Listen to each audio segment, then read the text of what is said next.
Let's get ready to rumble!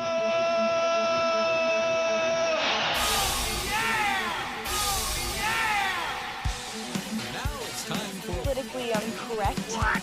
Politically incorrect. What? Politically incorrect. What's The guy from FSB.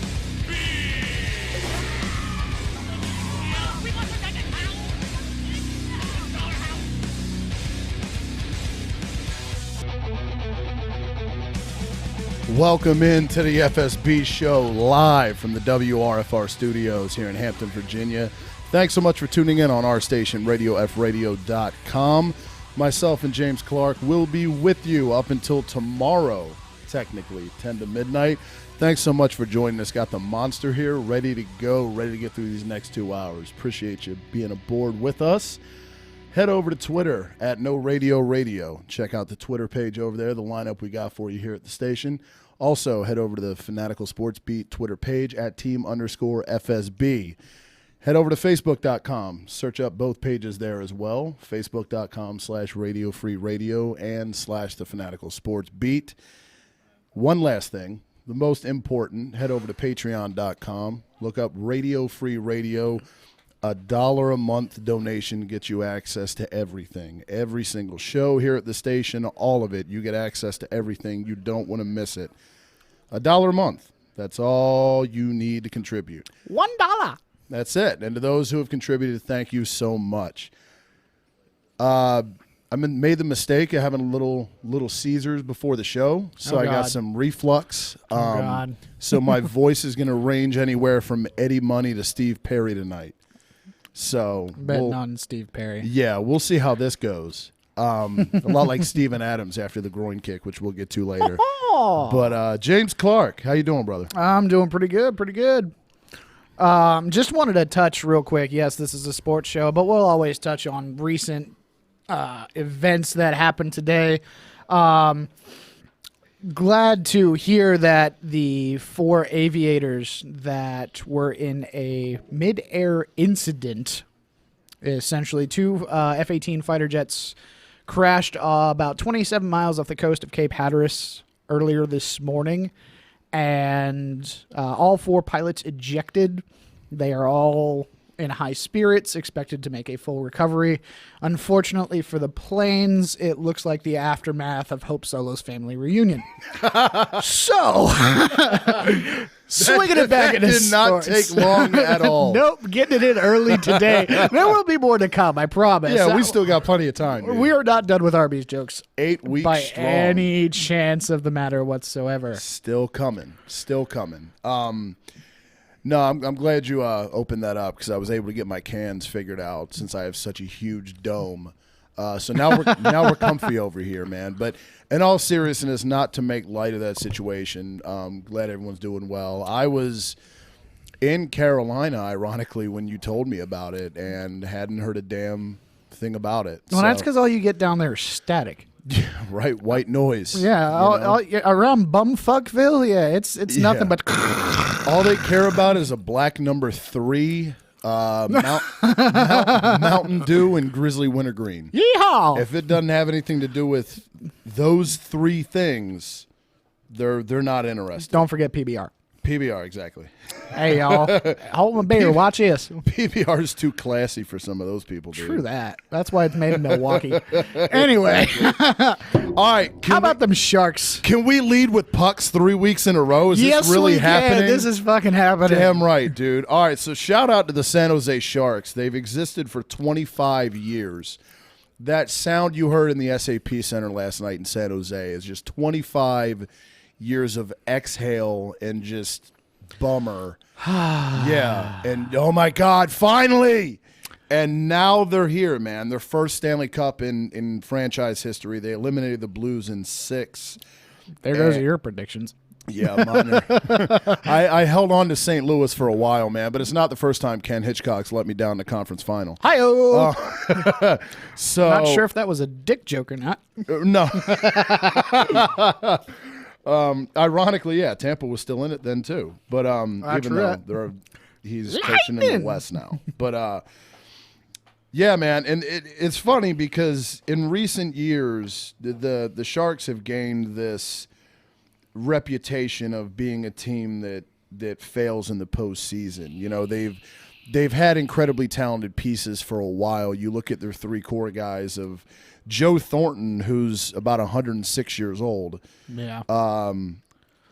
Joe Pavelski, you've got Brent Burns, Patrick Marleau's like 89. But what do you expect when you've gone 25 years of getting to third base and you still strike out with the bases loaded? Right, exactly. No, and this is a team they had because 2 years ago they surrendered a 3-0 series lead to the eventual Stanley Cup champion LA Kings in 2014. They blew that, which we all know how rare that is. But and then they missed the postseason entirely last year, man. So. Huge factor was Logan Couture. He tallied a goal and 2 assists in Game 6. He leads the NHL in the postseason with 24 points. And it's just like we were saying last week, man. The Sharks are the Blues, to take this full circle back to St. Louis, it wore down on them going 7 games in both series. You saw it. Yeah, they weren't able to play nearly as physical a style of hockey as they normally do, which therefore it makes, San Jose, their speed is able to then take precedent over what St. Louis brings to the table. Mm-hmm. So, I mean, it's one of those things watching the early part of the game last night. I didn't stick around. I watched the U.S. men play, but watching the early part of that game, it was almost as if the Blues just kind of were like, well, this is it. Yeah. It was almost like watching an old loved one pass away in front of your eyes. You know it's going to happen, but you're just not sure quite when. Yeah. So the entire family's just gathered around the bed there going, waiting for you to die. Yeah, waiting for you to die. Hurry up and die, Grandma. We've got... Yeah. When can we fight over her Tupperware sets? I want the glass that's in the curio cabinet. And Jan, shut up. Nobody likes you. I don't understand why I can't have the glass. But anyway, but no, that first goal. I don't know if you saw it or not. It was just a quick dump into in behind the net, and I think it was Pavelski who came around. He was the trailer. He came around. And the puck comes off the back glass, off the back of the net, and then he swings around, picks it up, and just tries to go in the corner for a wraparound, past Elliott. Elliott denies him, but then the puck wiggles out from under his pad, and Pavelski's just like, oh, I'm going to stick it in again, just see what happens. Oh, goal, yay, we scored. It was just, and the Blues just looked like, holy shit. Done. How did that just happen? And from that point on, you just knew that, the final score ended up being 5-2. Yeah. The games haven't been close in this series when the Sharks have won. I was going to say the only ones that have been close is when St. Louis kind of is able to eke it out. Yeah, but just like in the previous series with the Blues and the Stars. The Stars won the close games after getting up and then holding on. Yep. And the Blues won those games where they blew them out. And it turned out to be the exact opposite for this series.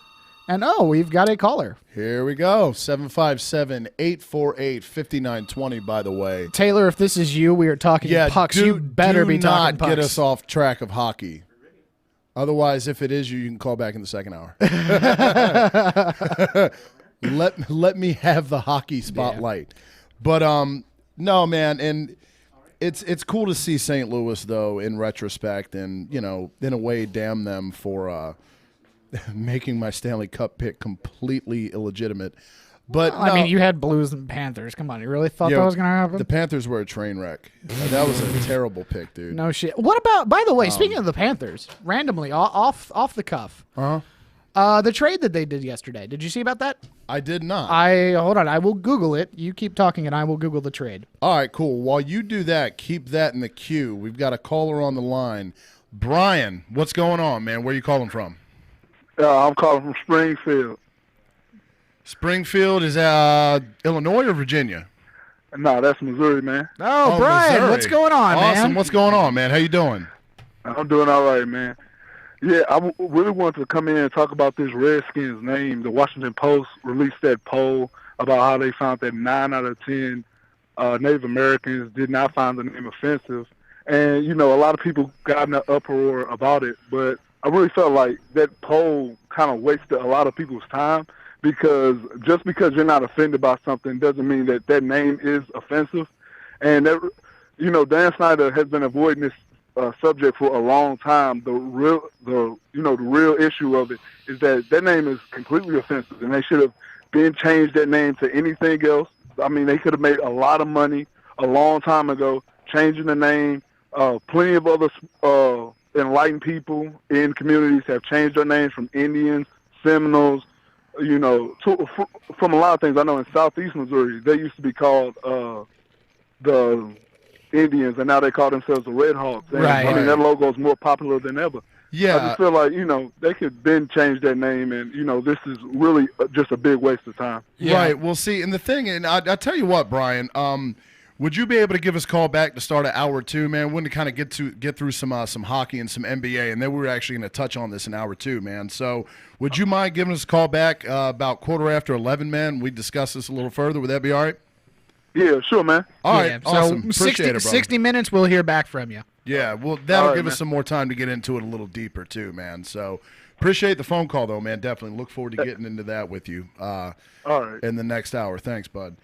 All right. Thanks, man. Yeah, no problem, man. All right, so I've got the details here on this trade. It involved a couple of players and involved a couple of draft picks. Florida Panthers, this is straight from ESPN, unfortunately.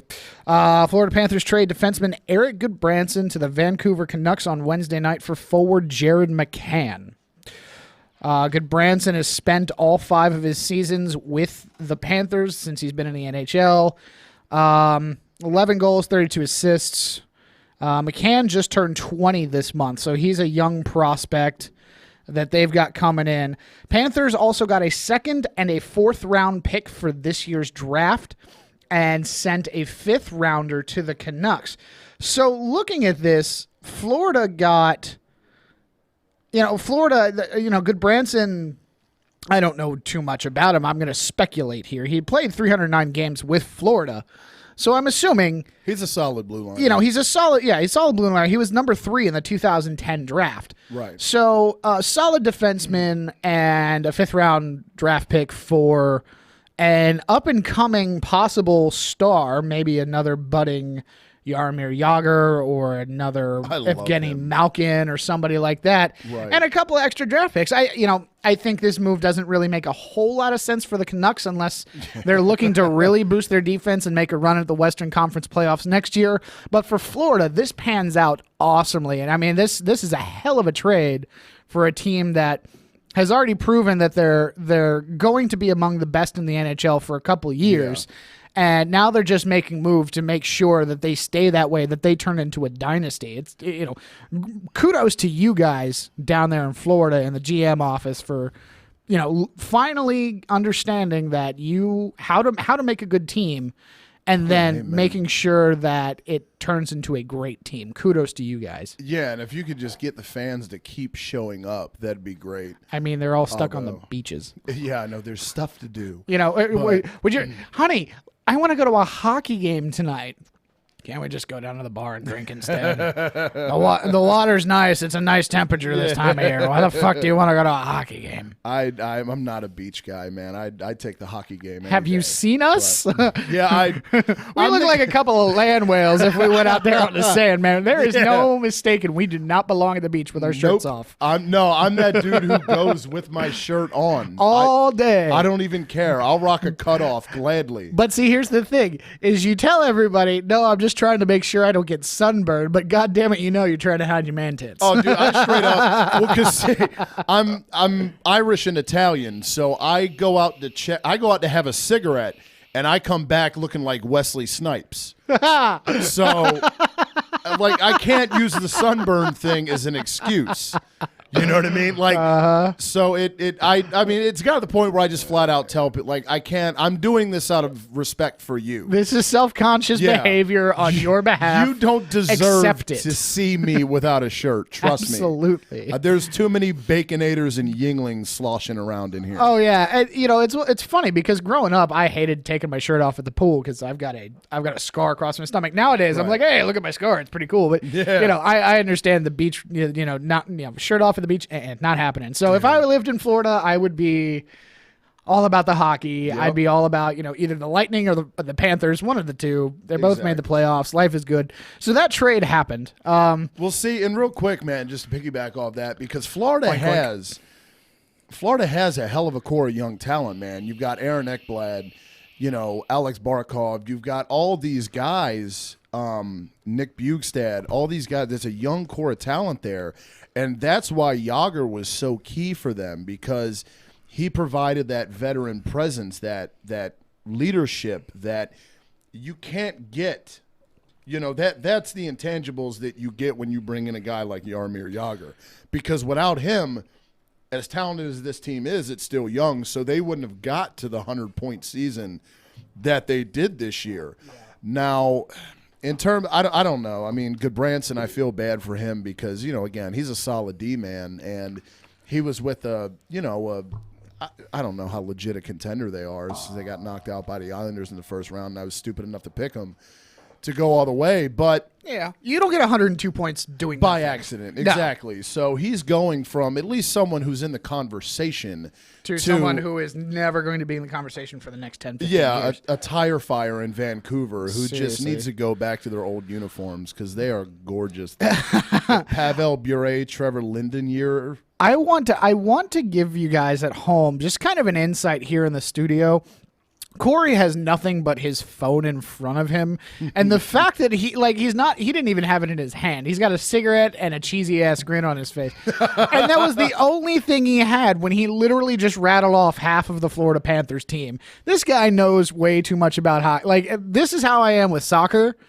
This is the guy I will always come to for on ice shit, because I am in awe right now. I am just my jaw is obviously flapping, but it was to the floor when you know, he's just rattling off these motherfuckers. I'm like, Russian, Finnish, maybe Swedish, could be an American or Canadian. That's kind of an ambiguous name. Totally Mexican. You know, I'm just sitting here like listing the nationalities in my head of what I think these guys are, and he's just like.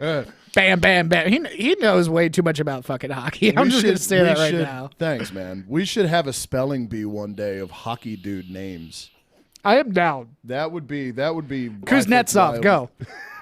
KUTZNETSOV. Fuck you. I can spell, just don't put a math problem in front of me. Triangular algorithms. You'd have to be there on Monopoly night to get that one. Oh yeah, but none of you were invited to Monopoly night. Just not happening. Shout out to the Arsenault for all of our hard-earned dollars in those games. Amen. The yellow ones. And the pink 50s, you cheating whores. But let me real quick transition from the Monopoly weirds into, I want to get a live update. I was just trying to do that, and ESPN's being a piece of shit for me right now. Let's go Bolts. Let's go Bolts. 2-1 Penguins, damn it. 12 minutes left, 12 and a half minutes left in the third. Oh, God. Yeah, so it's... Tyler Johnson, hurry up. Somebody, man, because I can't, as a Flyers fan, watch the Pens in another Stanley Cup. But wasn't that the series that we wanted, that you were saying would be the most entertaining for the finals, would be Penguins and Sharks? Yeah, and that's because I honestly think, man, both teams are incredibly fast. You've got the Penguins, who have scored at will seemingly throughout the playoffs, or at least not every single game, but statistically they lead the NHL in terms of most goals in the playoffs. Mm-hmm. San Jose scored a boatload against St. Louis, and they've got a ton of guys who can score at will, and they're fast again. Like we touched on, St. Louis being able to chase them around the ice. Eventually, they just got gassed, and they got outed in 6. But the Penguins are the one team I think that could keep up with San Jose Can they keep up? Speed-wise and vice versa. I was just gonna point out, can they keep up with them physically? I know that the Penguins have had a couple issues with physicality, either getting suspensions on their players or other players getting suspended because of hits. So I mean, obviously it's Pittsburgh. It's a tough nitty-gritty town. Right. A tough nitty-gritty team. But holy shit, because the Sharks, they're tough. they come. I mean, it's literally like watching sharks in the water. They come at you. If you're bleeding, you're fucked. Right, and that's why, again, San Jose, it's a shame that the Blues had played 7 because I think that could have been an incredible series because you've got both teams that are physical, although, St. Louis didn't have the speed element that San Jose did, whether they had gone 7 or not in the 2 previous series. But that's what I was going to touch on because I don't think Pittsburgh can hang physically with San Jose. You've got, you look at, the centers, Joe Thornton and Sidney Crosby. Yeah. Who you taking in a fight? And now Thornton. Yeah, absolutely. Thornton all day long. That dude will whip it. He'll punch you with his beard. Old man AARP. Exactly, dude. I mean, I don't. His wife is kind of sitting in the crowd going, all right, hurry up. Hit him in the temple. Hit him in the temple. I need that life insurance money. Exactly. But I mean, I think that. I mean, look, Pittsburgh is as talented a team as anyone in the league. Yep. So it wouldn't surprise me if we get to that point, which unfortunately is probably going to happen, where it is Pens and Sharks, where I know, damn it.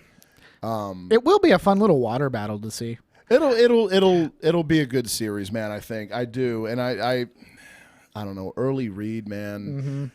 I don't know. The Sharks have been on fire, dude, and they've got the size and the speed. I would go Sharks in 6 or 7. Sharks and I'd say Pens in 6.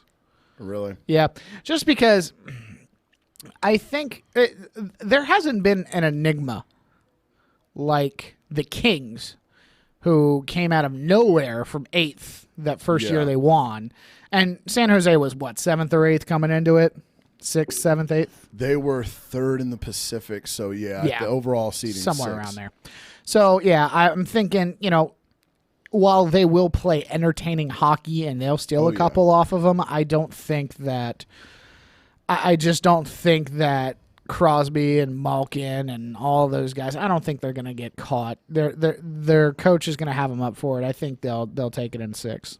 Unfortunately. Yeah. Sorry, Alex Weston, because I know you're such a freaking huge Pens fan. Or bastard.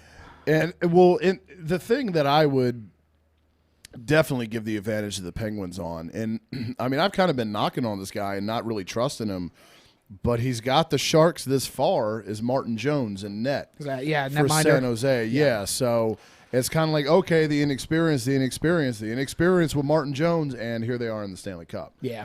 So... Side note, so I always like I was talking just now about a water battle. I always like seeing teams that go against each other that you could see in real life, like duking it out. Right. I think that's cool. Like watching like the Falcons, Eagles, Ravens, or Cardinals all going at it.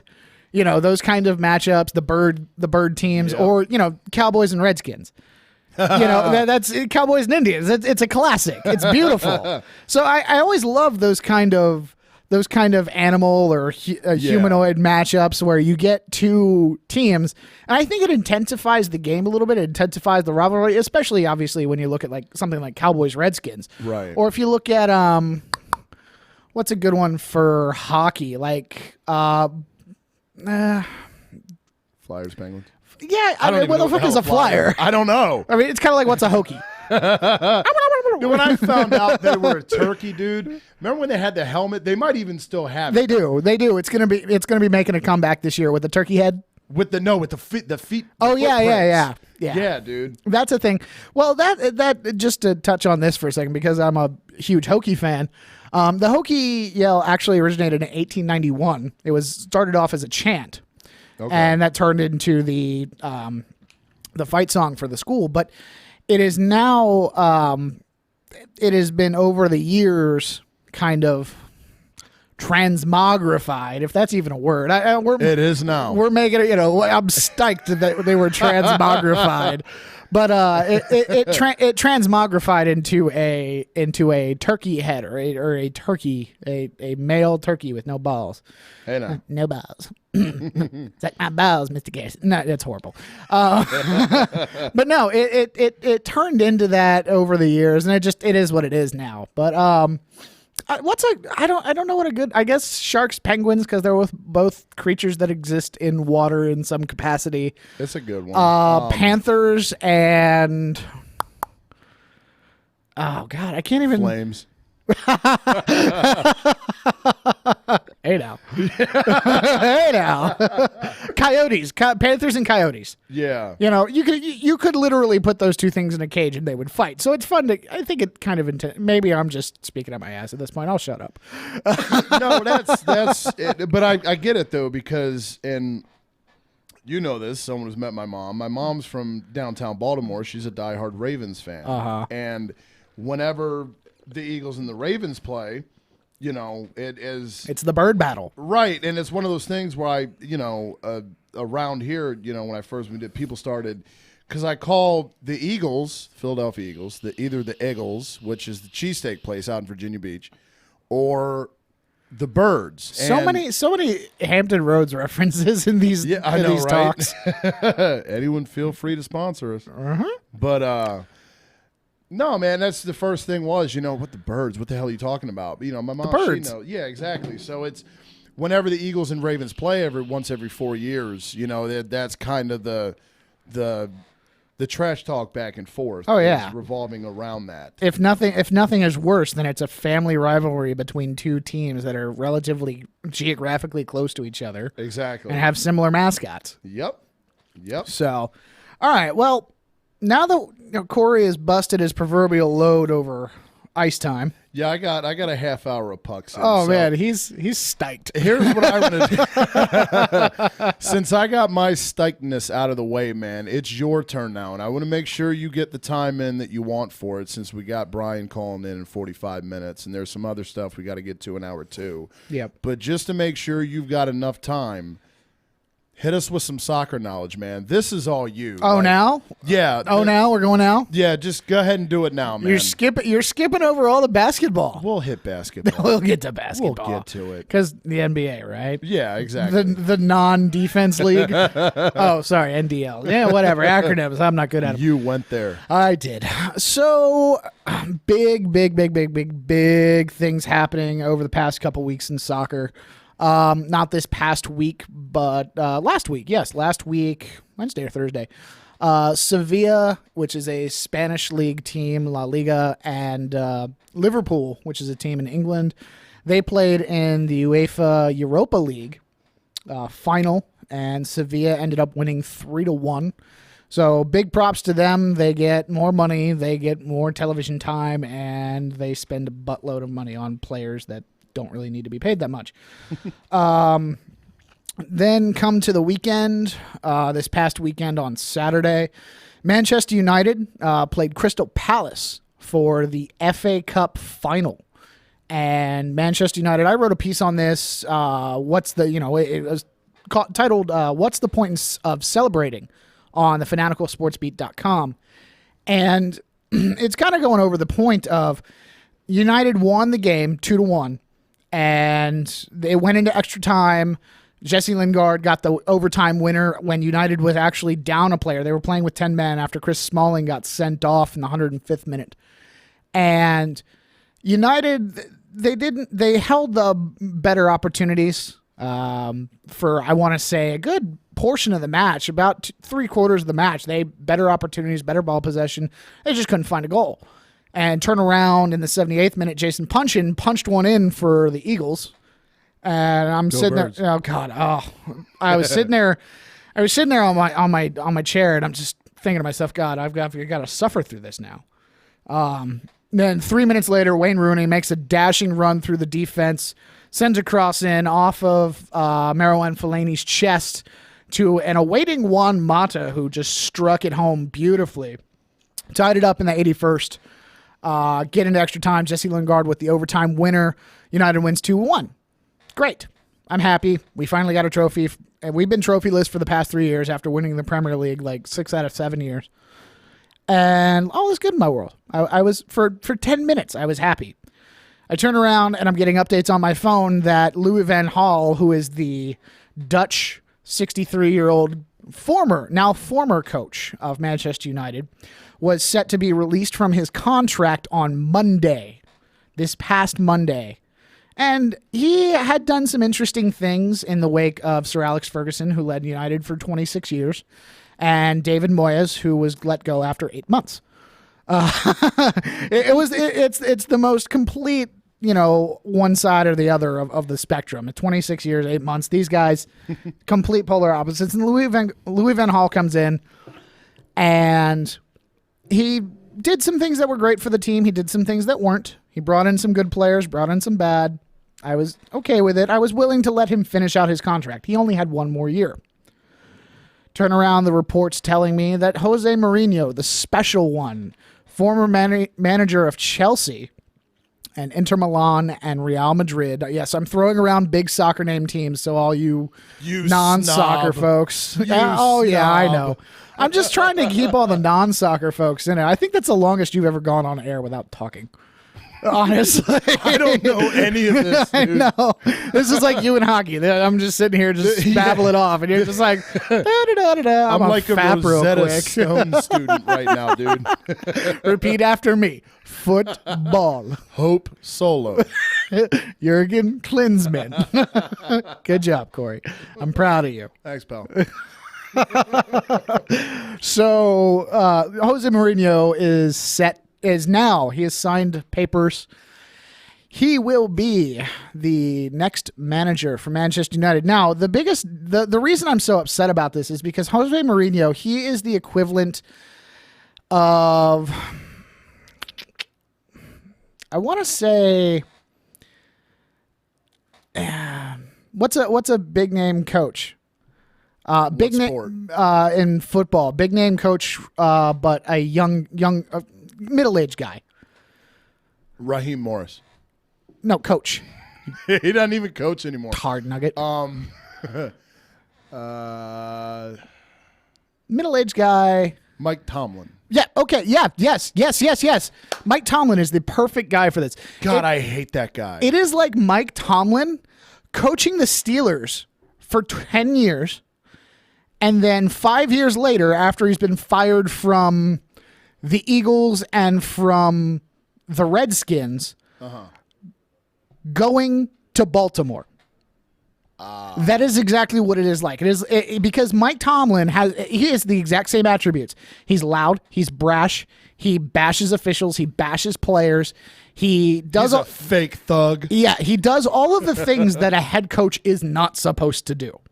And Jose Mourinho was like that for 10 years when he was managing Chelsea. And then he went off to Inter Milan and Real Madrid. Came back to Chelsea again. He actually had another stint earlier this year, and then he got fired because the results were shit. And that's exactly what it's like. It's like Mike Tomlin coaching the Steelers for years and then turning around later on in his career going and coaching the Ravens. So I did good? You did. Dude, that was brilliant. Awesome. Brilliant. I learned soccer today. Yeah, you learned soccer today. So, that is why I am pissed off. If you can't understand that, then you just don't know sports and you shouldn't be listening to the show. So yeah, go away. Yeah. Call in. Donate to Patreon first. Yeah. Give us a shout out on Twitter or something. Yeah, exactly. But that is why I'm upset. I have no reason to cheer. I have no reason to be happy. One of my favorite teams now has a head coach who I hate. And he's willing to bring in players that are just, I feel, too old, aren't good enough, and aren't worth the money or the time. There is speculation that Zlatan Ibrahimovic, who is a Swedish striker, yes, spell that one, Corey. Nope. Okay. I could actually spell that one, funny enough. But there is reports that the Zlatan, he is going to play at Manchester United next season per contract talks. And the frustrating thing about it is yes, he's good. Yes, he is a world-class striker. Yes, he plays internationally for Sweden. However, he's 34 years old. He's over the hill as a striker. He's over the hill when it comes to the physicality of the Premier League. I don't think he'll be able to stand up to how physical that league is. And then he plays this past 3 or 4 years. He's played in France for Paris Saint-Germain. What are they called again? It depends on how you say it, how you pronounce it, but it's Paris Saint-Germain. Paris, P-A-R-S-S-T, period, G-E-R-M-A-I-N. French people are funny. Honk, honk. I smoke underhanded and make love with my socks on. Omelette du fromage. And if you don't understand that Dexter's Lab reference, get the hell out. But yeah, so he's too old. He's over the hill. He's not going to be able to deal with physicality, and he's not worth the money. He's not worth the headache because he's a Terrell Owens when the Dallas Cowboys signed him. Yeah, he's too old. He's over the hill, and he's not worth the money, not worth the headache. So I am not very happy with the board of directors and the executives for Manchester United. But I digress. We'll see what happens next season. The other big thing for soccer this weekend upcoming is the Champions League final between Real Madrid and Atletico Madrid. And if you go to, again, fanaticalsportsbeat.com, there is a piece written co-partly by Ray David and Hernan Febres, and they both pick a side for a la Madrid or Forza Atletico, excuse me. They both pick a side, tell you who they think's going to win, who they think why. Give you a heads up. One of them thinks Ronaldo is going to be the guy, and then the other one thinks that Ronaldo is going to get shut down. So I'm excited for this game. I'm excited to see it. I'm excited to hear about it. I think I will be actually reffing this weekend at that time. So I won't. I am sad. I will miss it. That's a bummer. But hey, money. There you go. Money's good. So that is my 10 minutes of soccer. I hope you enjoyed it. I've been sitting here texting. Corey's just sitting over there jacking off or something. I don't know what he's doing. He's got his hand under the table. I'm scared. I know. He's got a black T-shirt on, too. This is bad. It's almost as black as Hope Solo's vagina. Why does it look like a snail's been walking on your shirt? Oh, dude. No, I think of the children. If there are any children listening to this show, go to bed. It's I was going to say, on the East Coast, they better be in bed. Your kid's probably still at home, just bouncing on his bed. Daddy's on radio. Daddy's on radio. He was asleep when I left. Is James there? Bye-bye. Had to get it in, guys. Had to get it in. There's so many inside jokes that we've come up with now. I wish people knew that. Oh yeah. But I can't. No, I wasn't porn hubbing. You like how I just turned that into a verb?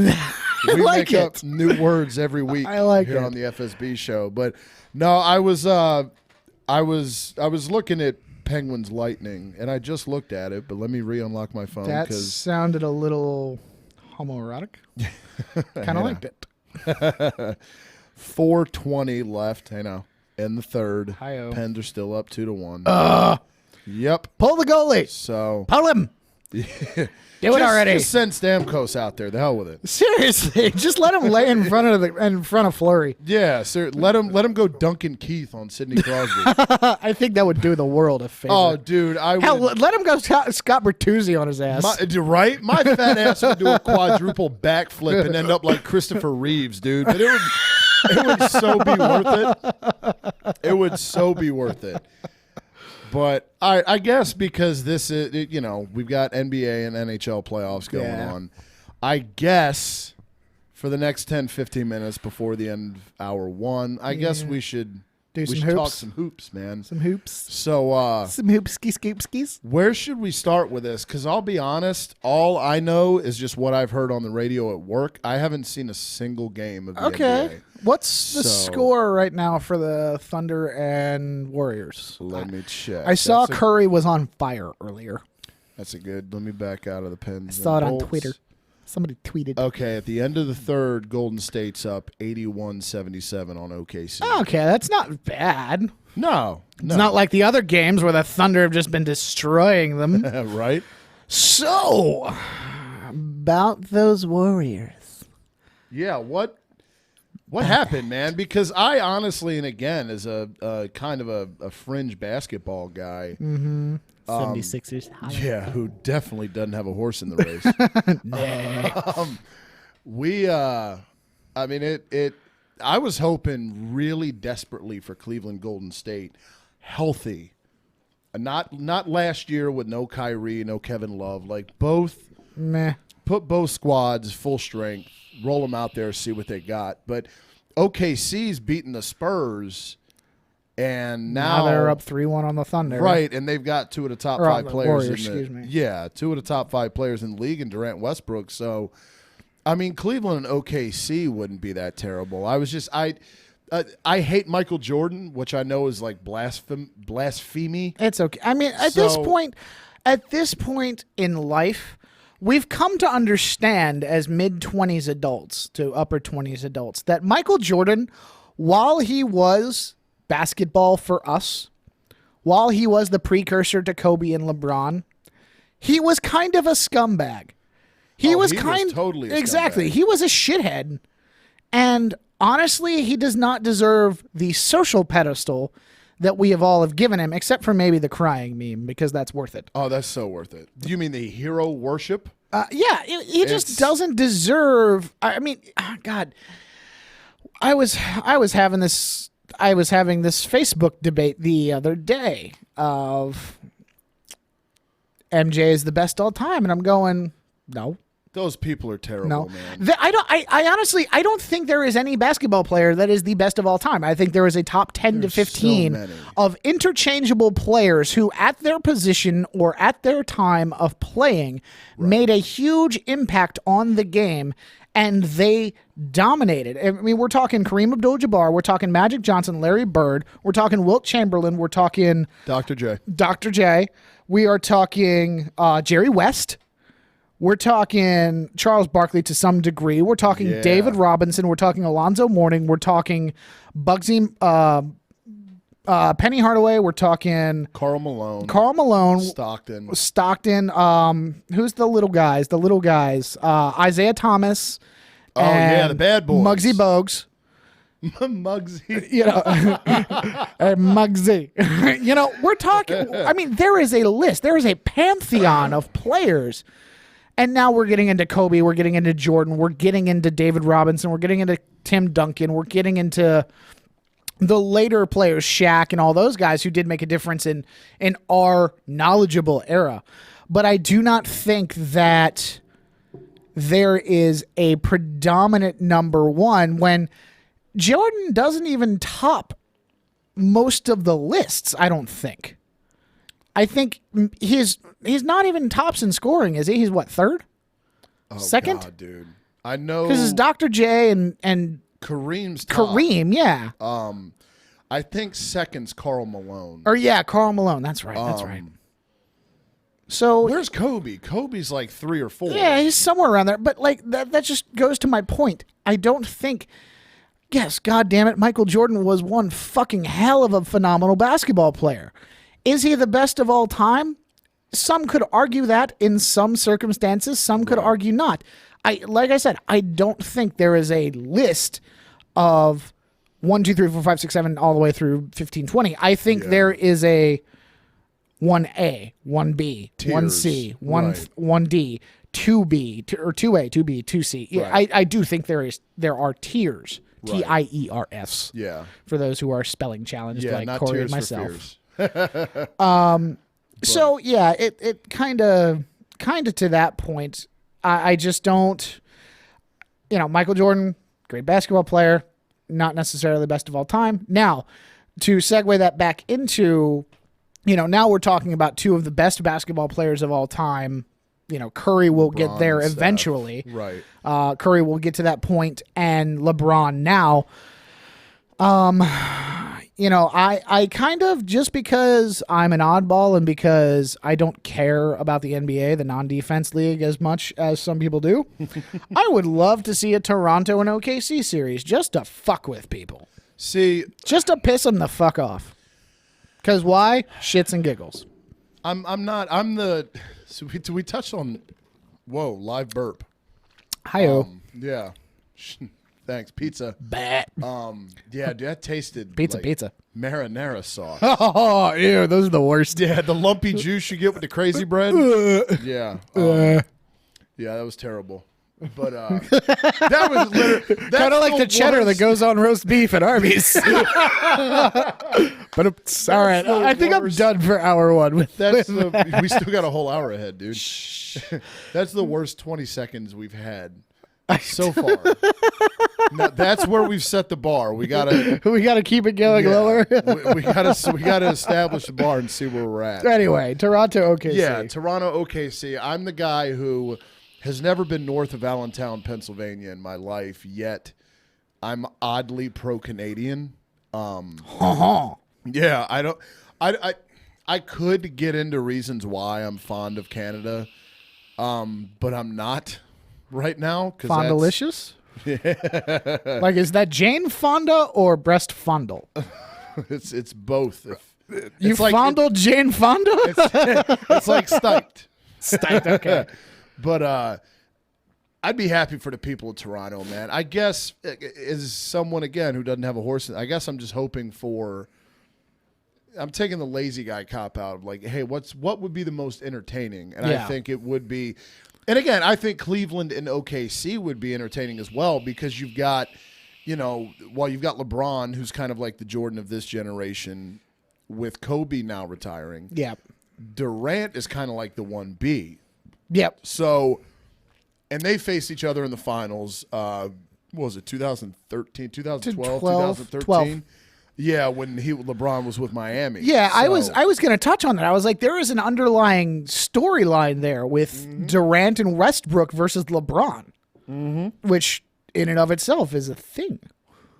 Yeah, and it would be, whether it's with him or whether it's with Steph or whoever, I think it would be somewhat, like, you had those Bulls teams, going up against the Jazz every year with Malone and Stockton. Yeah. And I remember after a while. Yeah, and see, I was one of even back in the day, man, growing up, like when you'd be shooting hoops with your buddies in the driveway and everybody, would, I call Jordan, and like guys would get into fights over it. And then like Pippen would be the next one. Like I always wanted to be Iverson as a Sixers fan. Yeah. Like that was my guy. Like I couldn't play like him at all. But that was my guy. You don't throw chairs, that's why. Well, there was that one time at B-Dubs. Yeah, exactly. Oh, Thomas, we miss you, buddy. Right? But I never liked the guy, man. I've never been a fan of in any sport, which is why this was kind of the last year I was willing to give Golden State. Mainly because retroactively I wanted them to close this thing out and, top the Bulls as the greatest single-year team of all time. But anytime you get any of these teams, it is probably partially me because none of them are ever mine. But when you get these teams that are so dominant, I just get – personally, and I don't think I'm the only one, I just get sick of it. Yeah, and it gets annoying. Right. It's like the Lakers. It's like the Bulls. It's like the Celtics used to be. Exactly. It's just after a while, you're just like, fuck. Yep. Can we see something else, please? Yeah, it's like in the NFL when you've got the same. The Super Bowl's either a rotation of any of these 5 or 6 teams. Yep. Green Bay, Pittsburgh, New England, Seattle, Indy. When When Peyton Manning was with them. Yeah. Or if Andrew Luck could still, well, I mean, he was only not healthy last But year. yeah, it's the same rotation, and you get tired of seeing it, and it gets obnoxious. You sit there and you're just going, okay, yay, entertainment value. Those two markets are going to hit it off. Those two markets Right. are going to boom. Denver's another one. But is it really good for? Is it good for the league? Right, and that it to me, if my teams can't make it, which they never do. I don't want to say that I'd be psyched for like a Browns-Rams Super Bowl, That would be. but like it would be something different, you know?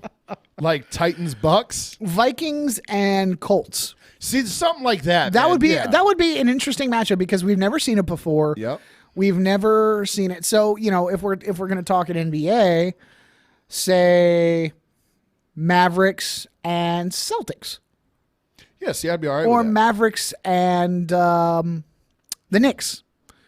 Because the Knicks Oh, haven't been there God. for a while. That would be, I think that would, I think that would bring in the casual fan more than it would bring in the diehards. I mean, I am no basketball analyst, and I do not delve into analytics Neither am I. of towns and viewership and all that bullshit. But I would have to guess that, I would watch. Not even me being a Mavs fan, I would watch the Mavs and the Knicks just because. Oh, that's an interesting combination. Let's see what happens. Versus, Right. oh, it's Steph Curry and LeBron James. Right. And yeah, I would too as a Sixer fan even, But going back to the years where you had like Jersey back when they had the Nets. Yeah, the Pistons. That's what, yeah, Ben Wallace and them, man. The that Kings, was you awesome. always watched because you wanted to Yes. see the Kings get there. You wanted Peja Stojakovic 2 weeks in a row. Boom. I will make the reference Peja. now. And Mike Bibby. The diehards, you're never going to lose the diehards. It's No. the fringe people you're going Lakers fans still stay Lakers fans. They're still going to be there. They're still gonna obnoxious watch- as fuck. Absolutely. Tommy, I'm looking at you here. But look, we're going to take a quick break. We're going to go break the seal real quick. It's halftime. We're going to play some tunes for you. So rock out, go smoke a cigarette, whatever you're going to do. We'll be back here in a few minutes for hour 2 of the FSB show on our station, radiofradio.com. Dose.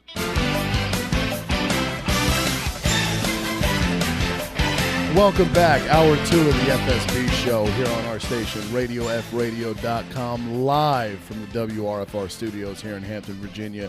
Appreciate you tuning in. Thanks so much for checking us out. Head over to patreon.com/radiofreeradio. $1 a month donation gets you access to everything. Also, hit us up on Twitter at NoRadioRadio. You can also call the studio here at 757-848-5920. Call us out. Let us know if you think we're full of crap, if you got something to say, whatever. Life advice. Ha. Yeah, we're Ha ha. we're good at that. So, seriously, anything you want to talk about, just give us a call. It's hour 2. We got nothing. Hour 2, it's loosey-goosey hour. Dude, So, Justin got so psyched for that NBA intro. Like, that is his jam. Hell yeah. I'm just saying, dude. You got to get the cowbell working. I honestly think if Blue you were Oyster Cult. if you were a WWE wrestler, that would be your intro music. Yes. Now you'd be that incredibly awkward white guy that gets thrown out of the ring by Kane in 30 seconds. Yeah. But you can cool. at least say you've been in a WWE ring with I'd Kane. be in the Royal Rumble. There you Just get go. tossed. That's cool. You're that guy. And he's coming down the. Who is this? Who is this mother? Do we even have this motherfucker in our notes? Jerry the King Lawler. Just oh my god! No, Jim Ross was the best, man. Jim Ross was the best. Did you see that? Oh, my God, he's broken in half. He broke him in half. But, no, just piggyback off what we were getting to real quick. Stanley Cup final, Game 7 of the Stanley Cup playoffs, excuse me. Game 7 of the Eastern Conference Finals is now final. Yep. The Pittsburgh Penguins 2-1 over the Bolts. So we've got ourselves the Penguin Sharks. Stanley Cup. Woo! Go Sharks. Go Sharks. But back to hoops, man. See, Back to hoops.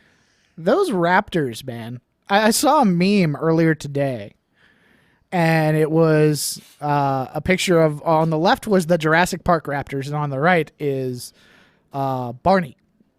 And it was Raptors at home was on the left, the Velociraptors, and on the right was Raptors away. And it was just like, yeah, that's about right. Yeah, apparently they got bludgeoned last Oh, night. dude, they got the shit beat out of them. There's a video of, I think it's DeMar DeRozan. He went up to the press table to do his press bit after the game, And in front of the players, they put the stat sheet and they put all the box score and everything. And there's a video of him. He gets up to the table. He doesn't really say anything to anybody. He's like making a side joke to somebody sitting next to him. And he looks at the box score and his eyes, big as saucers. He's just looking at it like he's got his head in his hands. He's just shaking his head. You can see him just mouth, wow. Oh, wow, am I poor? And you can just feel the pain that is emanating from this man where he's going, God damn, we got our stool pushed in last night tonight, you know? Yeah, man. And it's one of those things where they were, what did they win, like 56 games? They were hot in the regular season. Yeah, they only finished 2 behind Cleveland. Yeah, okay, was it? I mean, I knew they were. It was 2 behind Cleveland. I knew they were the 2 seed, I believe Yeah. it is. But Yeah. I mean, again, I'm no basketball. I was psyched that I've heard of DeMar DeRozan. Like, hey, I Hey, know that guy. Yeah. I've heard of him, but I mean, you can Yeah. spell Kuznetsov, but you haven't heard of famous NBA players. No, What the fuck is wrong with you? I know a little more than I'm letting on, but all my NBA stuff is discounted because I'm a Sixers fan. and You're we're like that terrible. Christian girl on a second date. She doesn't want to go too far. No, she does, but the point is to let the guy think that she's not willing to. That's why butt sex was invented. Amen. No pun intended. But You dominate, Padre. That was a Catholic joke for all you non-understanders there. all you non-Catholics, God, I'm a horrible person. I'm going straight to hell. Do not pass go. Do not collect pink 50s. you don't have to worry. You don't have to worry about lighting a cigar there, though. What do we got for update for OKC and Golden State? OKC Golden State is Yeah,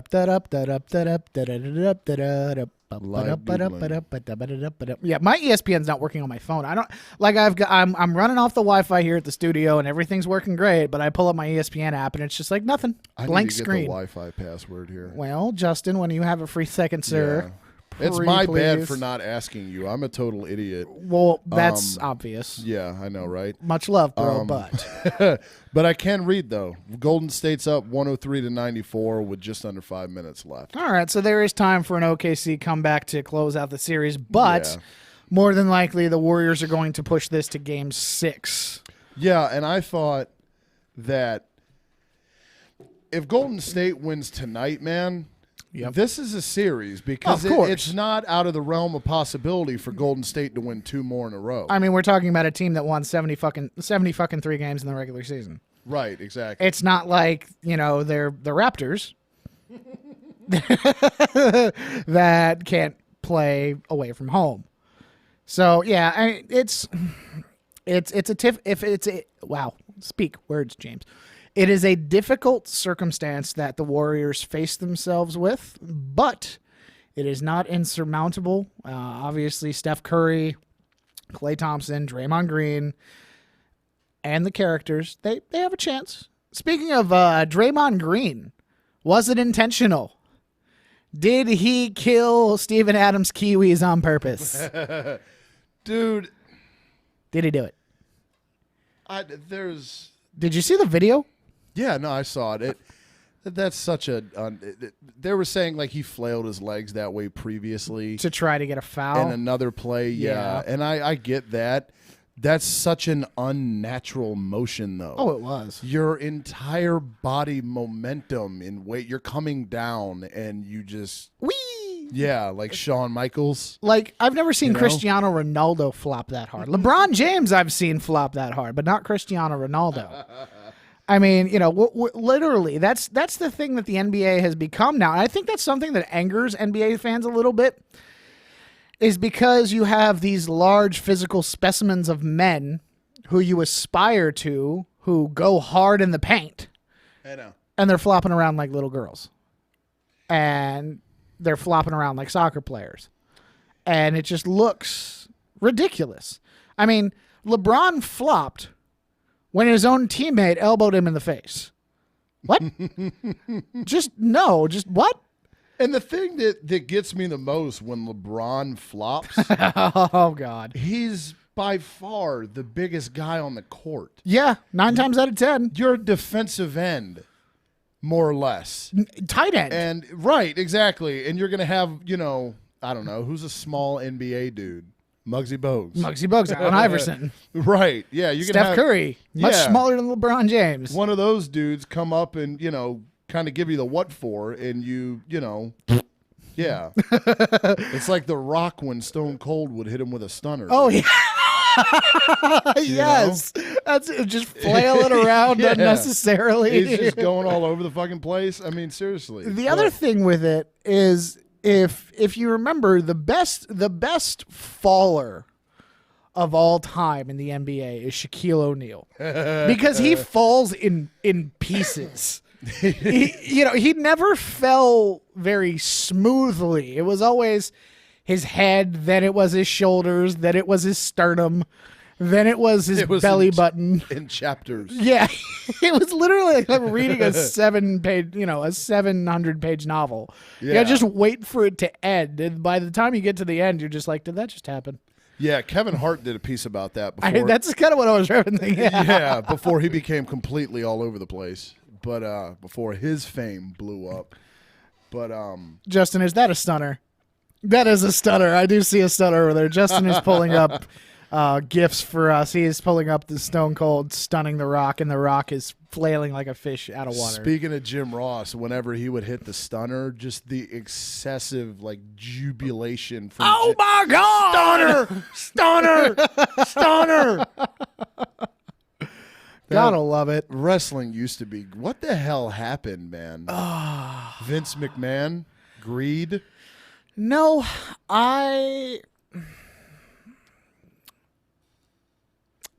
PC culture. I can see As that. more and more kids started watching wrestling, because you remember when we were kids that we always had to hide it from our folks. I remember my granddad, when I was like 6 or 7 years old, he'd sneak me into the back porch so we could watch WCW. Oh, dude, WCW back in the day. Yeah, and my mom. He knew my mom did not want me watching wrestling. My dad didn't really care, but it was it was hanging out with my pop. Cool. Right. But my mom abhorred it, and I remember growing up through middle school where all my buddies were talking about it. Like after Raw or after SmackDown, my Yeah. buddies were talking about it, and I'm just sitting there like, well, I don't know what happened. Because I didn't get to watch it because I had to go to bed. Yeah, I hated being one of those dudes, man. Yeah, and now I think because more and more they realized, I think, that more and more kids were watching this and growing up with it. I think they did some things, taking away the blood, taking away the excessive violence, taking away or limiting matches like buried alive matches and Hell in a Cell matches and First Blood matches. Right. I saw a thing the other day. It was the Triple H versus Rock match of it was a 1 hour match and it was most pinfalls. Iron And Man. Iron Man, and that was the one where Undertaker came back as the American Badass. I And- hated that. Well, and it was weird because he came back as the American Badass in that particular match. Vince McMahon and the entire McMahon family were trying to fuck with The Rock to make him lose the match, and The Rock ended up beating the hell out of him. And then Triple H came out of nowhere and got him. They're both out. Triple H is out of the ring. Rock is laying in the ring. And then the Undertaker comes out to help The Rock. And the McMahon, he beats the shit out of the McMahon family. Shawn Michaels was the special guest referee for that match. Oh, God. And Shawn Michaels they ended up tied with pinfalls 5-5 at the end of an hour. And Shawn Michaels actually DQ'd The Rock because of the Undertaker's interference when the McMahons had already been out there for 5 minutes interfering.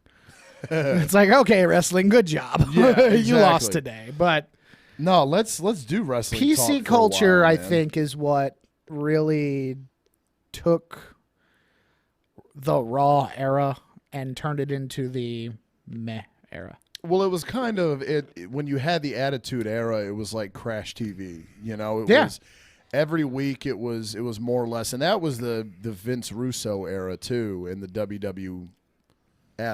Oh, God, the WWF. Yeah, WWE now, whatever. But he was more or less hot-shotting the hell out of every week on Raw to where, okay, now you've got, and Vince ended up buying out WCW. And I think that's when it kind of started going down because there's no competition now. Yeah, no one watches TNA. No, but TNA was good around, I would say. Mid-2000s? I graduated high school in 06, and right around that time, from 06 to about 08, I watched TNA pretty heavily. Yeah. And there was a pay-per-view, Destination X 2008, came to the Scope. Oh, really? And, and I went, and I was, like, I don't know, 8 or 9 rows. Oh, wow. From the ring. Oh, and, wow. Dude, it was awesome, man. But I don't know, man. I think once Vince pushed this whole sports entertainment thing, and which turned the WWF into the WWE. Right, exactly. That and the Panda Bear. But, I mean, because when you have, like you've got a ring, you've got, dudes in there that don't like each other. Like it's wrestling. Like don't give me Monday Night Football, don't give me the gridiron, 100 yards and, a football and a pigskin and John Gruden on Monday night. And throw a basketball and out call there. it the Ice Capades. Oh, yeah. No, it's football. And that's what frustrates me, man, is someone that – because now, my son turns 7 next week. So, he's kind of getting into it or whatever. Mm-hmm. And although, thankfully, he hates John Cena, which most kids his age are all about him. But since I'm can't see me. obnoxious about my hate with John Cena, he's kind of like, oh, okay, like he does suck. But I'll occasionally catch a little bit of it, man. I can't sit through an entire Raw anymore. Yeah. But I'll watch a segment here or there. Just there's nothing else on Monday Night Football since it's the off season. Woot. And it's not at all the same, man. It's so. And I don't know how much of it was being a kid and believing it was legit. And then, like, okay, now, but it just seems to me like it's so over the top now acting-wise. Like, they're trying to be more animated, whereas back in the day, it seemed like it was much more reality-based. It was more believable. You had everything, there were angles, but it wasn't... You actually felt like the players hated the wrestlers hated each other. Right, exactly, man. And you knew it was fake, but at the same time, in the ring, they made it seem like they wanted to kill each other. Yeah, dude. And it all the way from, the opening match on the card, which at WCW is always the cruiserweights, and those dudes killed it. They flew. They were awesome. I will say, for the WCW, they knew how to open a show. Yep. They knew how to make it entertaining. Yep. And, Vince McMahon was the tough, the grit, the grind, the nasty. WCW was high-flying, Big Papa Pump, Kevin Nash, all those guys. Dude. Yeah. They were the guys that were star-spangled, flashy, and all the lights, camera, action. Yeah, and by that point, you had the Macho Man, you had Hogan was over there. Oh, Sting, yeah, brother. Hell yeah, dude. Luger, all those guys, man. And Justin, no chuckles at that? Justin, feel free to chime in at any time with wrestling, Justin. Seriously, but because I could do this for a while, wrestling talk, dude. Right? It's funny you were talking about the cruiserweights. Do you know that they on the WWE Network they're doing a global cruiserweight challenge? Really? The classic, yeah. And I need to lose some weight. Right? But it's cruiserweights from all over the world, and it's not just WWE wrestlers. It's guys from New Japan, it's guys from Britain, and Wow. that's about to kick off the next couple weeks. And right now, Raw it's on fire. Like they had this last Raw was like the most The one at Scope? Or was that SmackDown? Yeah. Which, by the way, SmackDown is about to go live on Tuesdays now. Yes. That's about to take place. Try not to, because we have the Wrestle Pals on Monday, so some of this we're going to talk about then. But it's so good right now. Like like I was saying, this last one was so just from start to finish, like everything meant something.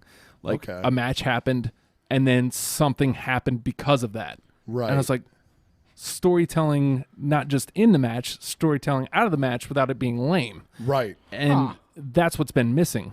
Yep. And it felt it didn't feel, I don't want to say real because, obviously I know it's a work. Right. I'm not stupid. But it felt legit. It felt heightened. I think that's Right. the word I'm looking for. It felt heightened.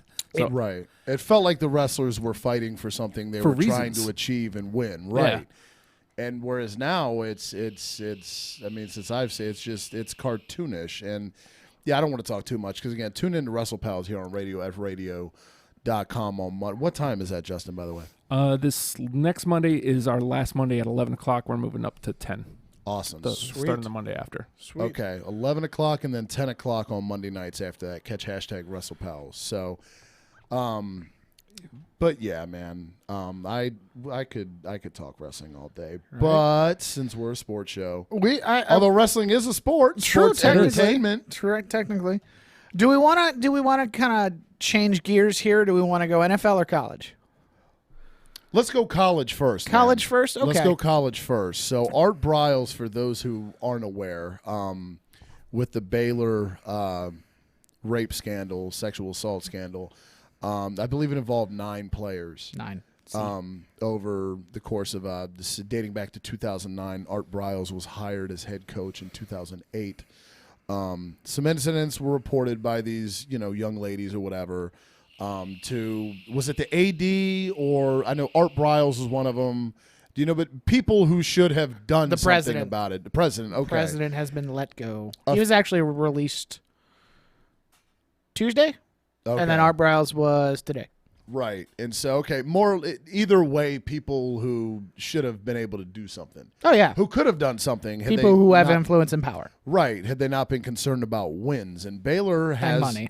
Exactly. Ironically, since that point, has kind of become a legitimate contender. Yeah, an upper echelon, college football program. You had RG3 those years, and then you had Bryce Petty.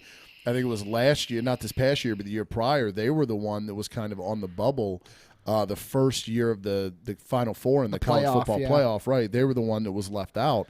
But as a result of this, Art Briles, head coach over at Baylor, has been shit canned. So he's out in Waco, and it's I remember we touched on it last week, man, and it's a bummer that this stuff exists. And I mean we know it exists, and that sucks enough, but the level of these are human lives, man, that are wrecked, and you're gonna I'd rather get a win over Texas.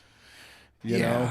When you get to a point, and this just comes as being a leader, being a head of an organization, you get to a point where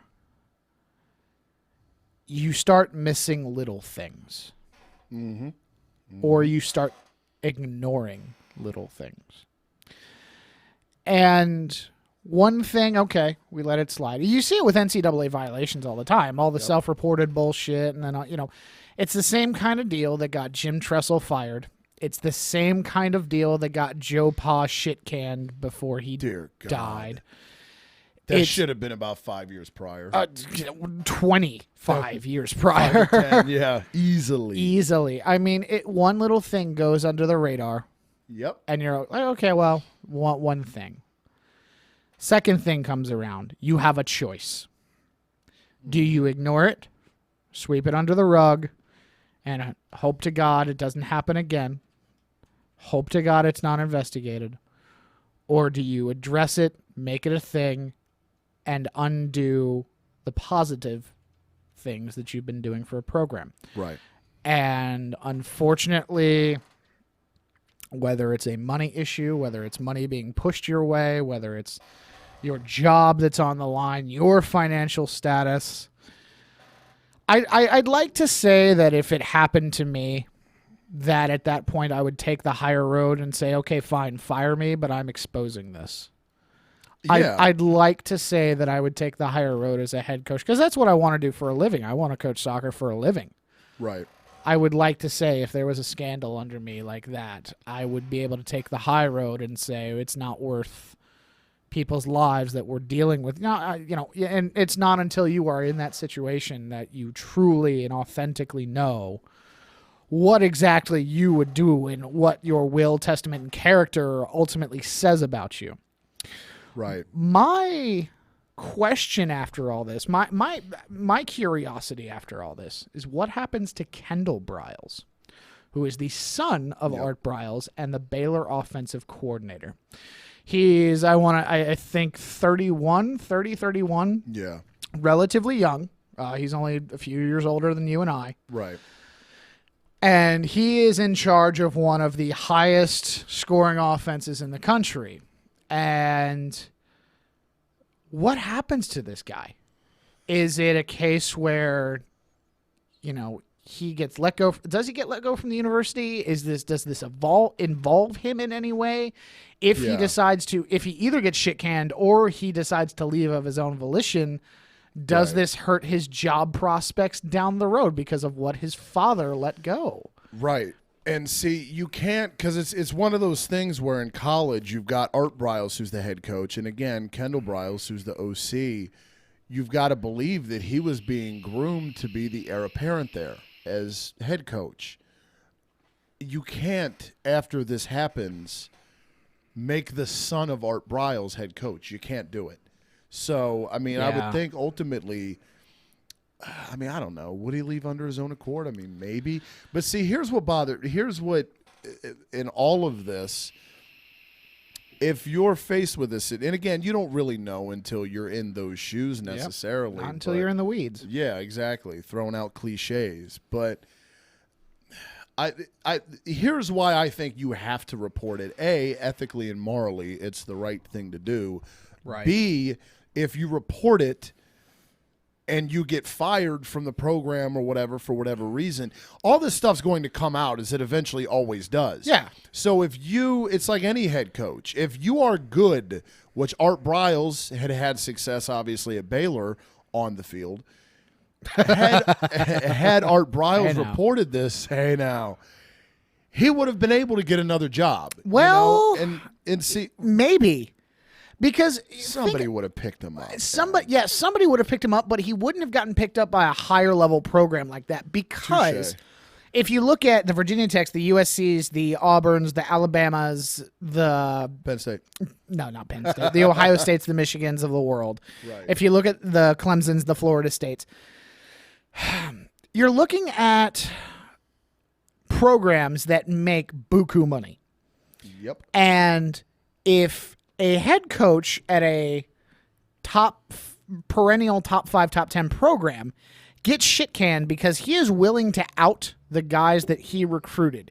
He is willing to put business out there, and that actually, I think, hurts you to some degree, because it will take a few years before you are able to get back to the level of success that you have achieved.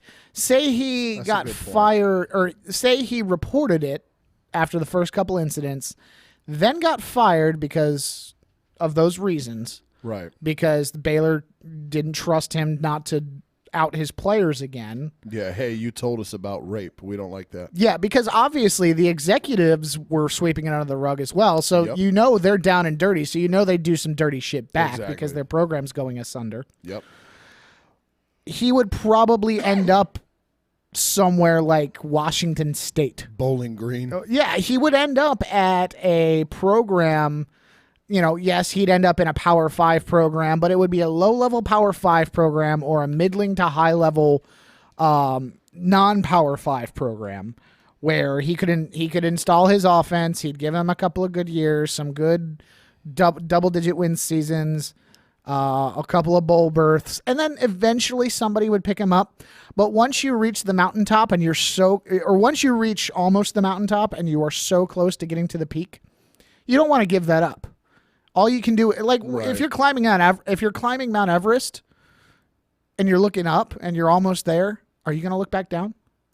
I wouldn't climb Mount Everest. Well, no, I'm just kidding. No, but I get exactly what you're you wouldn't saying. look back down because you don't want to give up what you've worked so hard your entire life to give up. So right.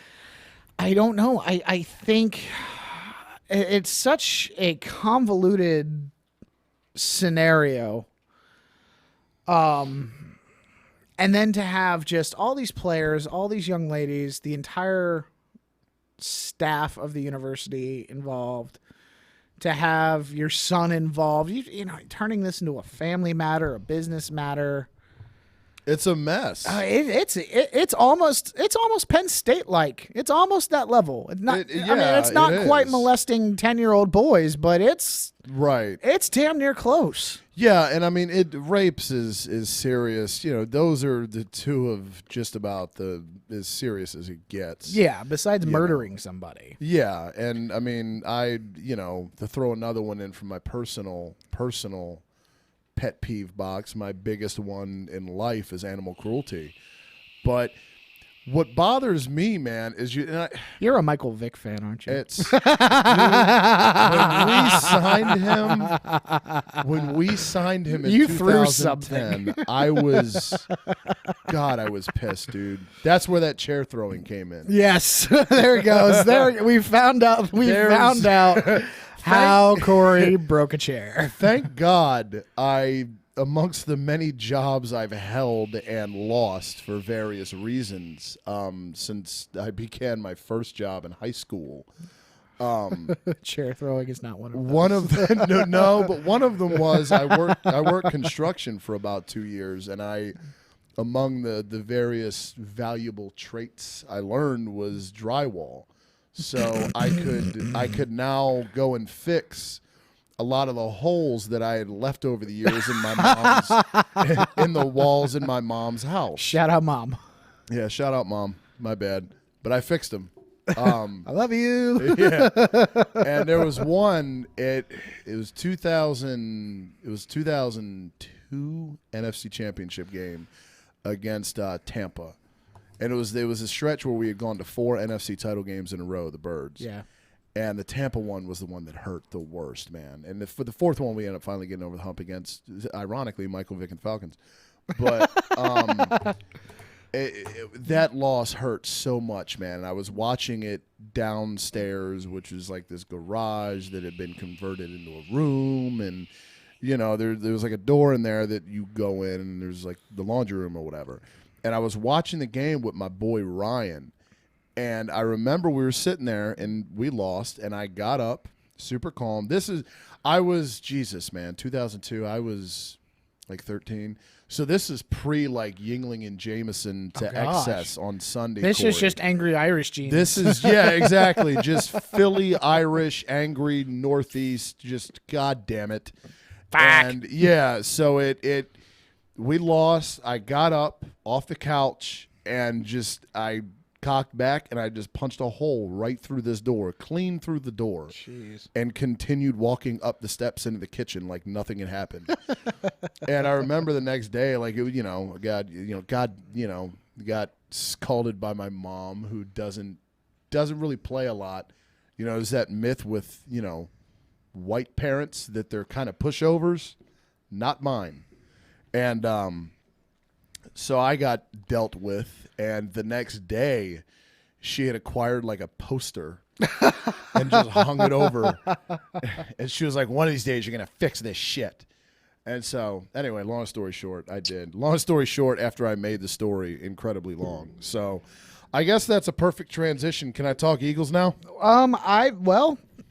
I'm scrolling here through my news feed. Okay, I'll wait. A little bit of NFL stuff. All right, what do we got? Chris Berman is retiring from ESPN after the 2016 football season. ESPN's losing everybody. Seriously. We're about to overtake them. Right? Like, it's going to be FSB. That's all it's going to be. There's no ESPN.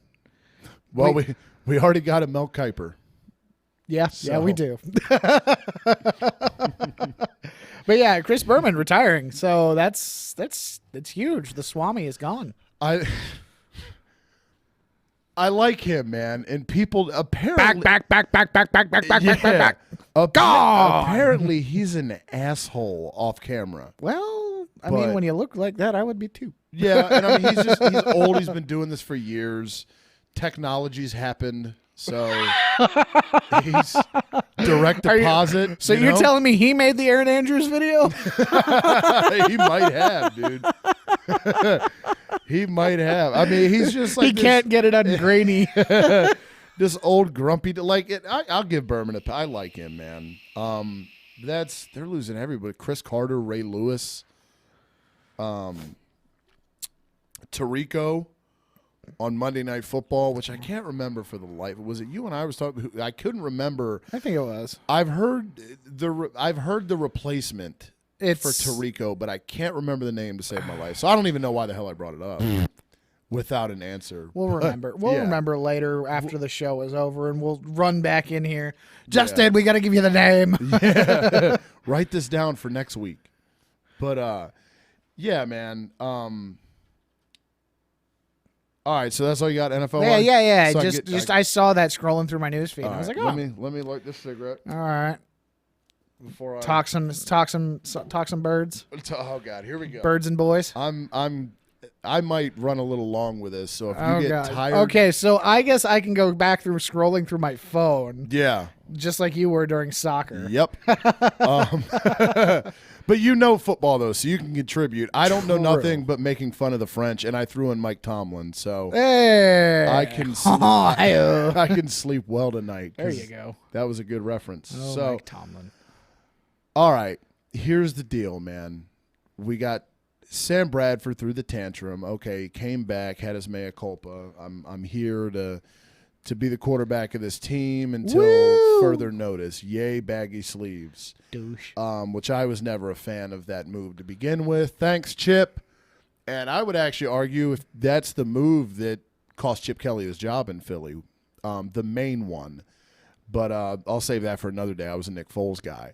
But and meanwhile, he's just wasting away out in L.A. But yeah. Doug Peterson comes out. He supports Sam Bradford. This is our guy. He is the guy. What I want Sam Bradford to do is what he was asked in the press conference last Wednesday.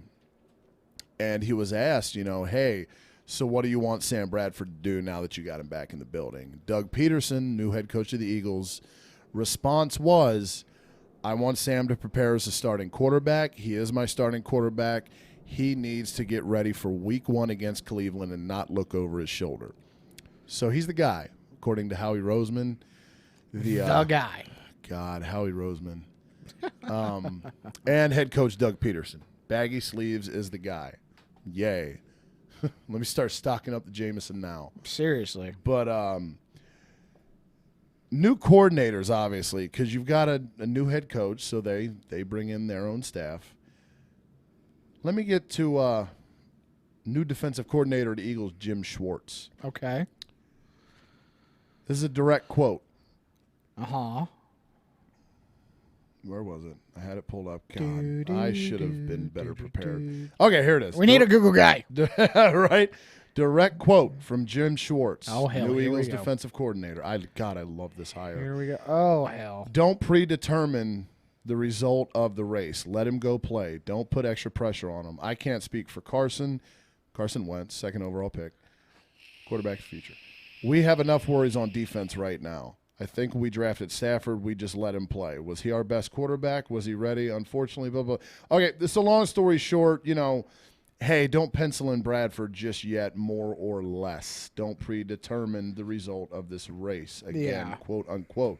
Now, not only Jim Schwartz, but you've got new offensive coordinator Frank Reich, who is a quarterback in the NFL himself, obviously. Yep. He came out. Direct quote from Frank Reich. You've got to establish a culture of competition. This is one of the most competitive industries in the world, and so to say that there's not competition, that's the furthest thing from the truth. So I don't see the problem with creating order and competition at the same time, personally. Every one of us is working, every one of us as a coach and player, you're working hard to get better, but in that process, you have to establish order, and things have a way of working themselves out. You guys just can't get your shit together. Nope. I mean, okay, so a little look into the media world, because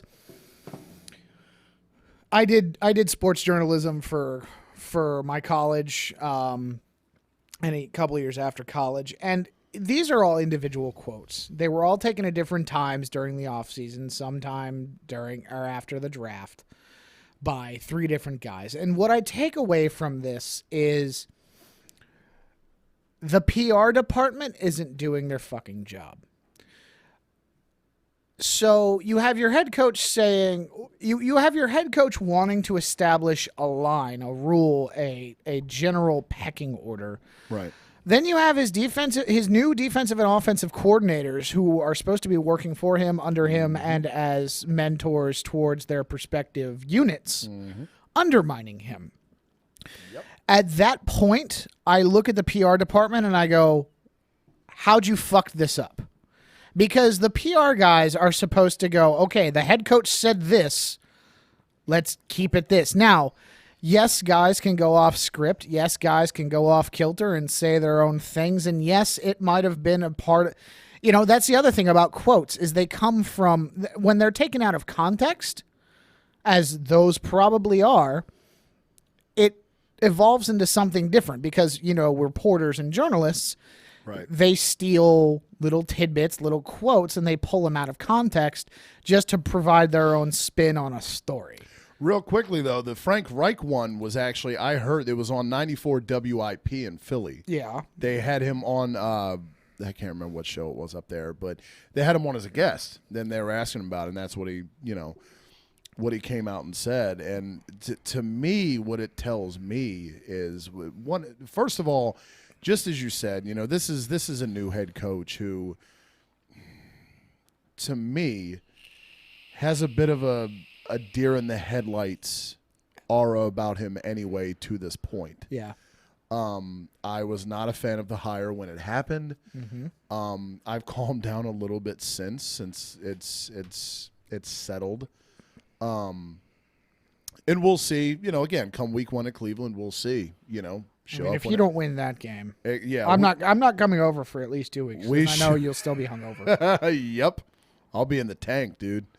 But you got to back your head coach publicly. You can think these things 100%. You should think these things, but you've got to back the head coach publicly because he's a first-time head coach. Jim Schwartz has had head coaching experience himself. So he should know this, man. You know?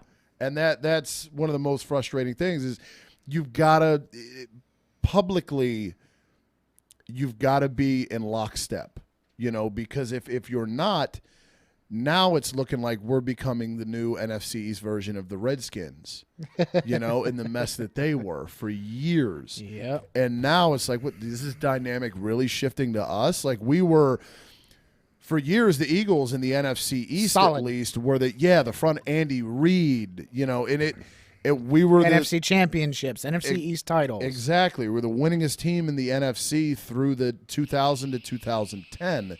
No team in the NFC won more games than the Eagles, and it was a great time. And it was solidarity, it was continuity, that's what you had. And now, and that's why I point the finger a lot at Howie Roseman, man. It's this. I don't know what's going on in the culture at NovaCare, man, but it concerns the hell out of me. And the other thing is, aside from, unified front publicly, the second thing this tells me is they've seen something in the past, 8 days or whatever it's been, from Bradford in practice that they don't like. Yeah. And I haven't been at practice, but you'd like to have been. I've seen plenty from Bradford I don't like, from last year to the tantrum he threw over getting $11 million a year, and in my opinion, it was an idiotic contract to sign him to. Thanks, Howie. And you're throwing all this money at a guy who contributed in large part to a sub 500 record. Now, yes, Mark Sanchez started, I believe it was 2 games. Played in 3, I believe, and didn't win either. Yeah. But in large part, Bradford started 14 games last year. So, yeah, Sanchez started 2, went 0-2 in those. But that's Bradford. That 7-9 record is Bradford. Dumb question. Yep. What happened to the fucker you drafted out of USC? Barkley? Yeah. We dealt him to Arizona for like a 6th-round pick. When? Was last year or in the off season this A few year? months ago, off season. I was wondering. I was sitting there thinking. I was like, why the fuck do they have like 7 quarterbacks on their fucking team? Yeah, dude. Actually, I think it was Whereas prior. the Cowboys can use a quarterback or two. God damn it. It was prior. Actually, I think it was prior to the 2015 season. And I was actually kind of fired up when we picked him, but it didn't work out, obviously. But I don't know, man. USC quarterbacks are not necessarily the greatest Don't commodity. mess with them. Yeah. Exactly. Carson Palmer's having a resurgence, but that's luck. That's not anything else. That's Bruce Arians. That's not Carson Palmer. Yep, that and Larry Fitzgerald and The other guy out of Notre John Dame. Brown, Michael Floyd. Yeah. Those guys. David Johnson's also a beast Gonna in the be a backfield, stud dude. this year. I do Yes. not want to play him. Dude. Yeah, For that reason alone. They got him going first round fantasy early. Side note, I did a mock draft before we came in, dude. Yes, you did. I did. You On did? the NFL. Yeah, on the NFL app. But dude, I would be happy rolling with that team that I picked. Okay. I can't wait, man. Fantasy football season's super Yeah. close. There's a couple people left in the league that need to sign up. God damn it. Yeah. So I still need to make my profile picture. I know you're anal about that. yeah, I hate the people that don't have logos, man. It's just, and again, we've talked before, weird OCD pet peeves, man, Yeah. and that's one of mine. I need Is to get my fantasy leagues up and running.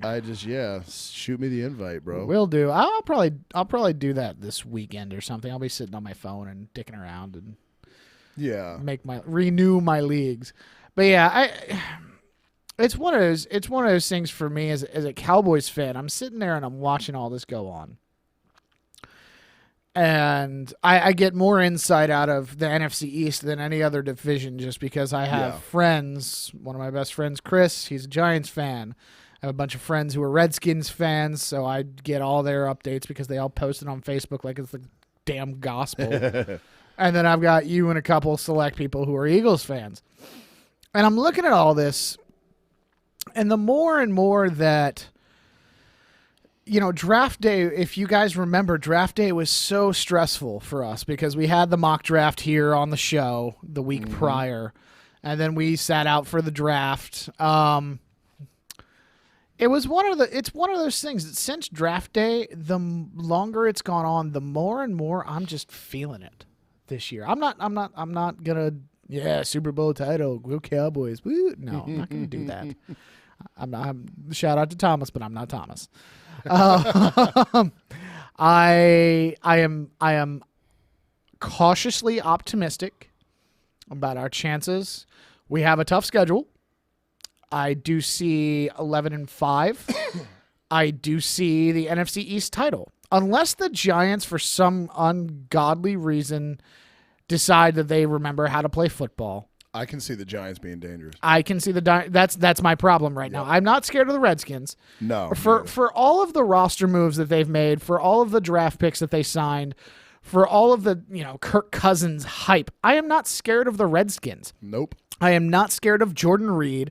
I am not scared of Deshaun drop the ball at the 1 Jackson. Oh, fuck him. I am not scared of who's the Frenchy fuck? The Haitian motherfucker. Pierre Garçon. I'm just not afraid of the Redskins because I'm so used to just laughing off their feeble attempts at trying to maintain superiority. You went 9-7 last year and you won the division. Woohoo. I'm proud of you. You get a one-handed clap of happiness. Golf claps. Yeah, exactly. And then the Eagles, as you keep alluding to, are just becoming more and more of an internal implosion shit show. I feel for you, bro, but, I see bottom feeder material here coming up for the next few years. Dude, it's Jeff Lurie needs a clean house. And the more that I see it, the more I'm going, okay, we've got Ezekiel Elliott, which, oh, God. I remember shitting on that pick the night of the draft. I remember bummed out. I wanted Jalen Ramsey so bad. And speaking of Jalen Ramsey, he is now, that turned out to be the Cowboys had to know something. Yeah. Because the fact that he needs off-season knee surgery before OTAs, that right there just tells you that the Cowboys again made one hell of a draft decision, because the other guys that they have coming back, we signed a couple of defensive ends out of random. We've got Agba, I think his name is, or Iowa from the Raiders. Okay, yeah, because Agba went second round to somebody. Yeah. We've signed a couple of defensive ends. We drafted a couple of defensive players. I am actually not too upset about, and now looking back, 4 weeks out past the draft, I'm pretty fucking happy. And Tony Romo's coming back. Dez is coming back. We've got Jason Witten, who continues to be an Iron Man for us. We got Zeke Elliott, Alfred Morris, and Darren McFadden in the backfield. That's a dangerous three-headed monster. Yep. Cole Beasley is always ready to go off when. Come on, don't. I mean, dude, you cannot tell me. That he is not clutch. The man could catch a concrete block. He just looks to me, and local listeners will get this. He looks like the guy who is from Pocosin and has a Bull Island sticker on his Jeep Wrangler. That's what he looks like to me, man. I mean, that's kind of what he is. But he can dunk. Can he really? Yeah, there's a video of Cole Beasley dunking on a regulation. Dude, it's baller shit, because you're like, how's that little motherfucker gonna get up that high? And then he's like, white boy's got ups. White boy got ups. But the more that this goes on, the more that I see playoffs for us, 11-5.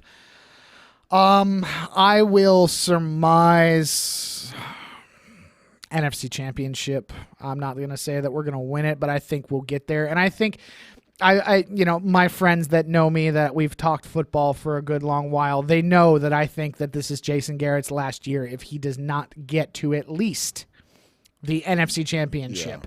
Yeah. And that's even if he just getting there. I think he has to win the NFC Championship to ensure that he will continue to be the Cowboys head coach from here on out.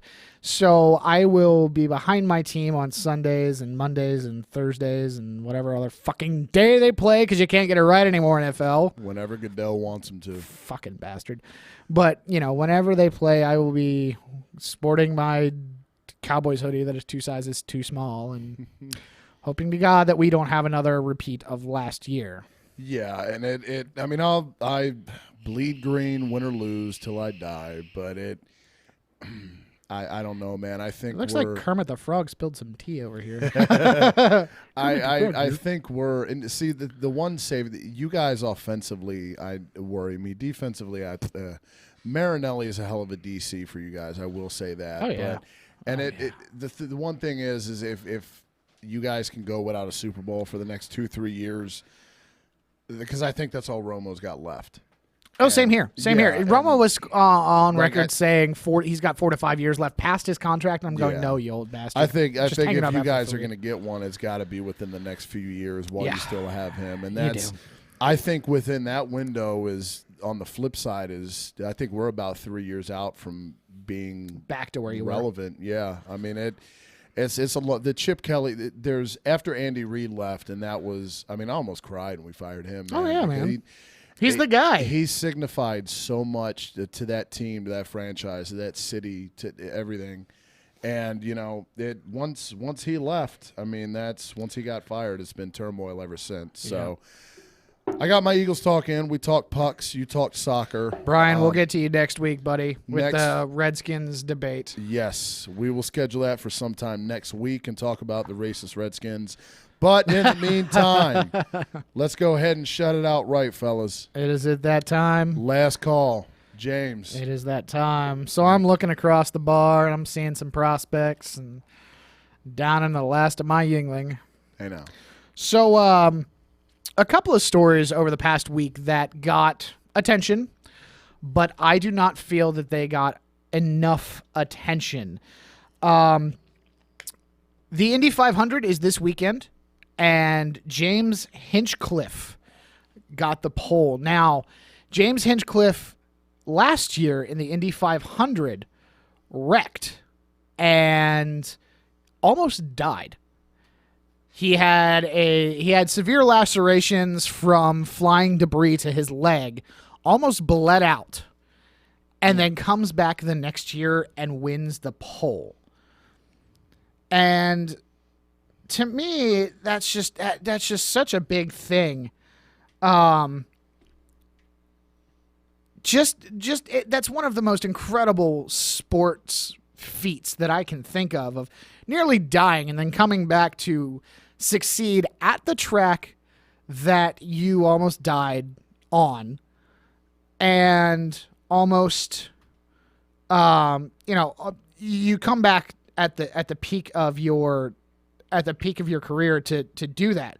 But the other thing that didn't happen, this is all life and death, because you turn around, the Preakness Stakes was last weekend, and there were 2 horses that died. One of them broke their leg.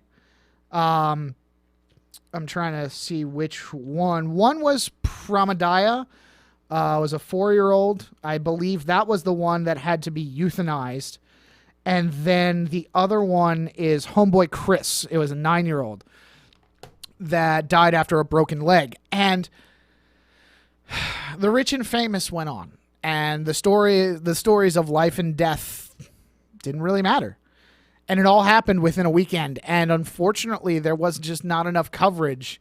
Because if somebody dies in sports, like if LeBron James died tomorrow, oh, dude, God damn, it would be everywhere. But instead, 2 racehorses, who gives a fuck? And it's a shame, man. Again, animal cruelty is my biggest thing. So anytime an animal's life ends, it's a bummer, man. R.I.P. to the horses. Quickly, I'm going to get to, as the resident Philly native here at RFR, I really get an opportunity to see one of my teams win a championship twice in my lifetime. The most recent was this past couple months ago, seeing Villanova win the NCAA men's basketball championship.